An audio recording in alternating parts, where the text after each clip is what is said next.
ଚାକିରି କ୍ଷେତ୍ରରେ ଥିବା କିଛି ଇଣ୍ଟରେଷ୍ଟିଂ କଥା ବାବଦରେ ଆଲୋଚନା କରିବା।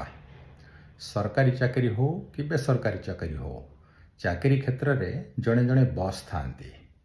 ଆଉ ଅନେକ ସମୟରେ କିଛି ବସ୍ ଭାବିଥାନ୍ତି ଯେ ସବର୍ଡିନେଟ୍ମାନଙ୍କ ଉପରେ ରାଗିବା ବା ଗାଳି ଦେବା ତାଙ୍କର ଗୋଟେ ଅଧିକାର।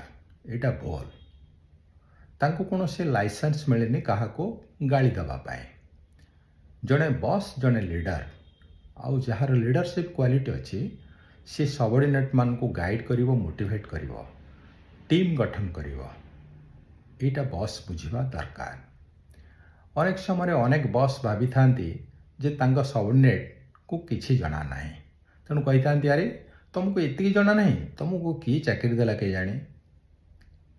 ଏଇଭଳିଆ ଷ୍ଟେଟମେଣ୍ଟ ଯେଉଁ ବସ୍ ଦେଇଥାନ୍ତି ସେ ବୁଝିବା ଦରକାର ଏଇଟା ଗୋଟେ offensive statement, not against that employee but against the selection committee. ତାମାନେ ସିଲେକ୍ସନ୍ କମିଟିର ଯିଏ ମେମ୍ବର ବା ଚେୟାରମ୍ୟାନ୍ ତାଙ୍କର ମେରିଟ୍ କି ଇଏ କ୍ୱେଶ୍ଚିନ୍ କଲେ। Before କମେଣ୍ଟିଂ one must understand this. ତୃତୀୟ କଥା, ଅନେକ ଏମ୍ପ୍ଲୟି ଭାବିଥାନ୍ତି ଅଫିସରେ ବସ୍ ନାହାନ୍ତି, ସାର୍ ନାହାନ୍ତି, ଆଉ କାମ କ'ଣ କରିବା, ଚାଲ ଗପିବା, ବୁଲିବା। This is also bad. ସବୁ ଏମ୍ପ୍ଲୟି ବୁଝିବା ଦରକାର ସେ କାମ କରୁନାହାନ୍ତି କୌଣସି ବସ୍ ପାଇଁ।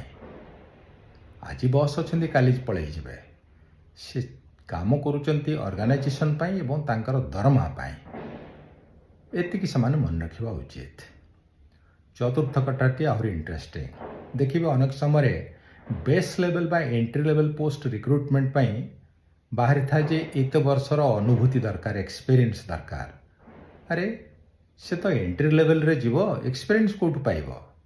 ଏଣ୍ଟ୍ରି ଲେଭେଲ୍ରେ ସିନା ଏଣ୍ଟ୍ରି କଲା ପରେ ଏକ୍ସପିରିଏନ୍ସ ତାର ଆସିବ। ତେଣୁ ଦିସ୍ ଇଜ୍ ଭେରି ଷ୍ଟ୍ରେଞ୍ଜ। ଏସବୁ ଆମେ ଦେଖିଥାଏ, ହଁ ନା ନାହିଁ? ଠିକ୍।